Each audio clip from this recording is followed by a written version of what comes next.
Il faudra attendre 500 ans avant qu'un autre homme venu du Vieux Monde ne pose le pied sur ce nouveau territoire.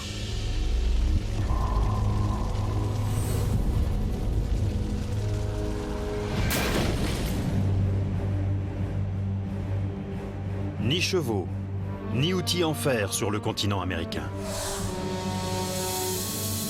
Pas de véhicules à roues. Pourtant, les peuples d'Amérique ont bâti des monuments fabuleux, encore plus anciens que les pyramides d'Égypte. Ils ont cartographié le ciel avec autant d'exactitude que les plus grands astronomes de l'Ancien Monde. Et au bord d'un lac, perché sur un plateau mexicain, ils ont construit une des plus grandes cités humaines.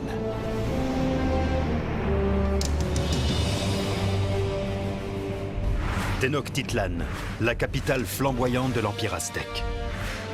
Plus vaste que Londres, Paris ou Rome à la même époque. Un temple de pierre de 100 mètres de haut dominait le centre de la ville.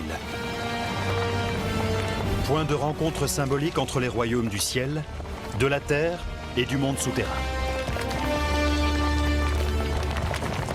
Un temple au cœur d'une civilisation vouant un culte au sang humain.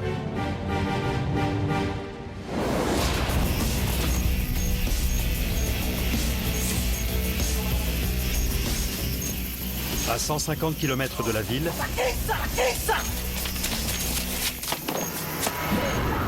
des guerriers aztèques chassent.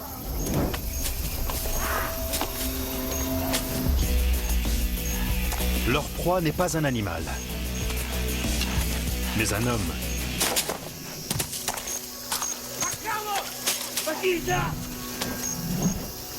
Ils poursuivent le chef d'une tribu ennemie.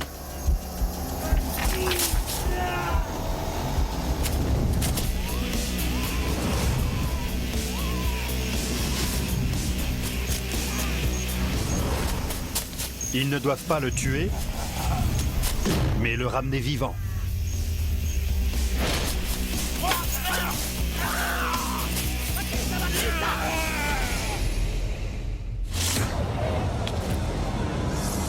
Pour maintenir l'équilibre de l'univers, les Aztèques pensent qu'ils doivent s'acquitter d'une dette de sang envers leur dieu. Et cette fois, l'offrande est prestigieuse. Tlahuicol. Un guerrier accompli et un farouche rival. Un sacrifice de haut rang. Il devra se battre pour survivre.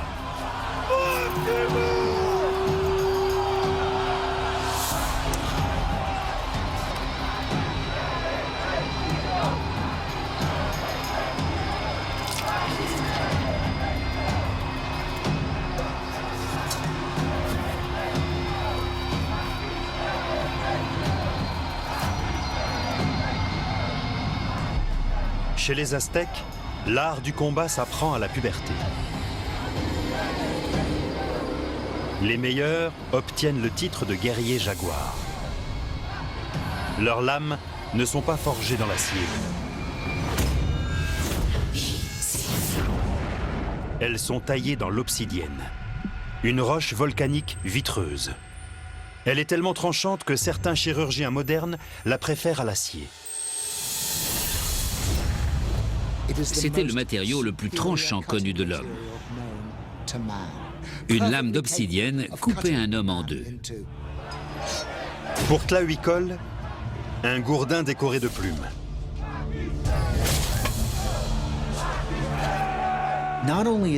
C'est réellement terrifiant de se retrouver dans une telle posture.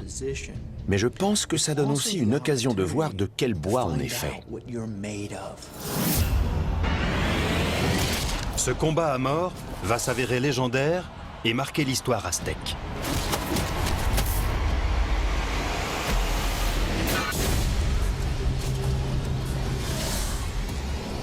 À Tenochtitlan, au Mexique, la capitale de l'Empire aztèque.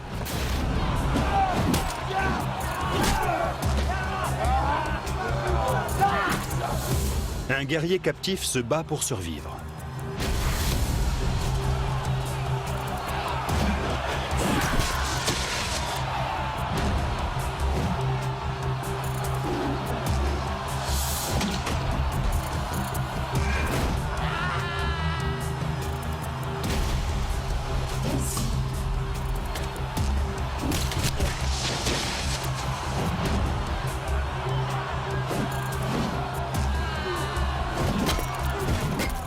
Face à lui, des guerriers jaguars. Ils le harcèlent de leurs lames tranchantes.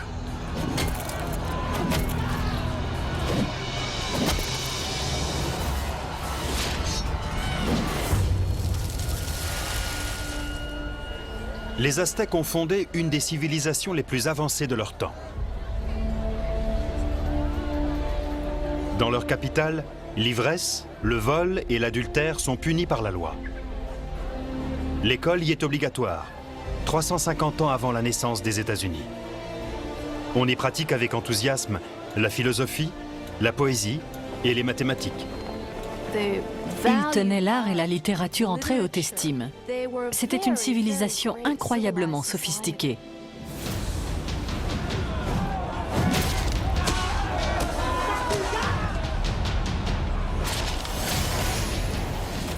Mais les Aztèques vénèrent des dieux assoiffés de sang humain.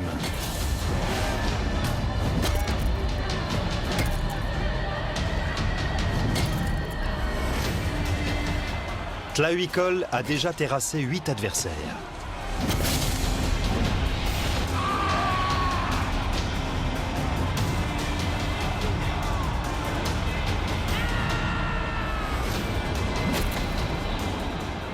Mais ses forces faiblissent.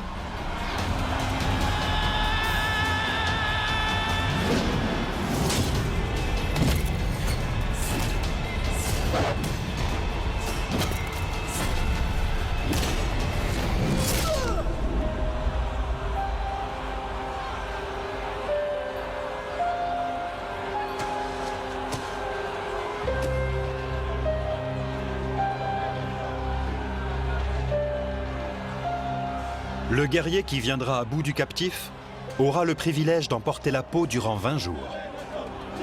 Sa famille mangera sa chair, obtenant ainsi un statut divin.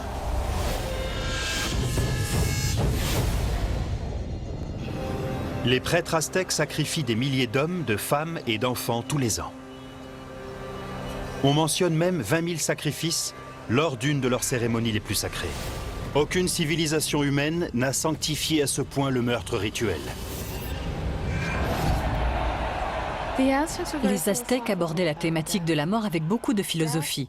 Sans la mort, la vie n'avait aucun sens. En prenant conscience de son caractère inéluctable, ça rendait le présent encore plus précieux et savoureux.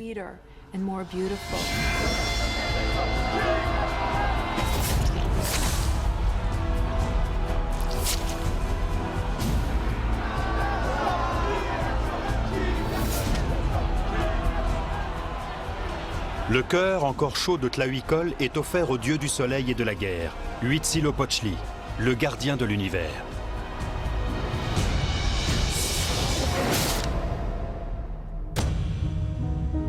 En versant ainsi le sang d'un héros, les Aztèques espèrent s'assurer des récoltes abondantes.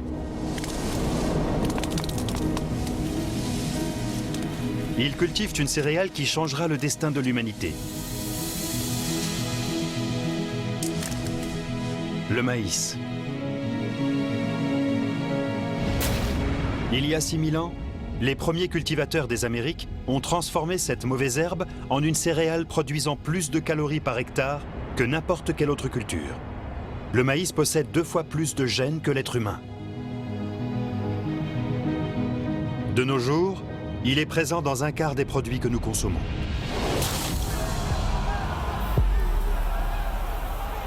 Le maïs est à la base de la civilisation aztèque.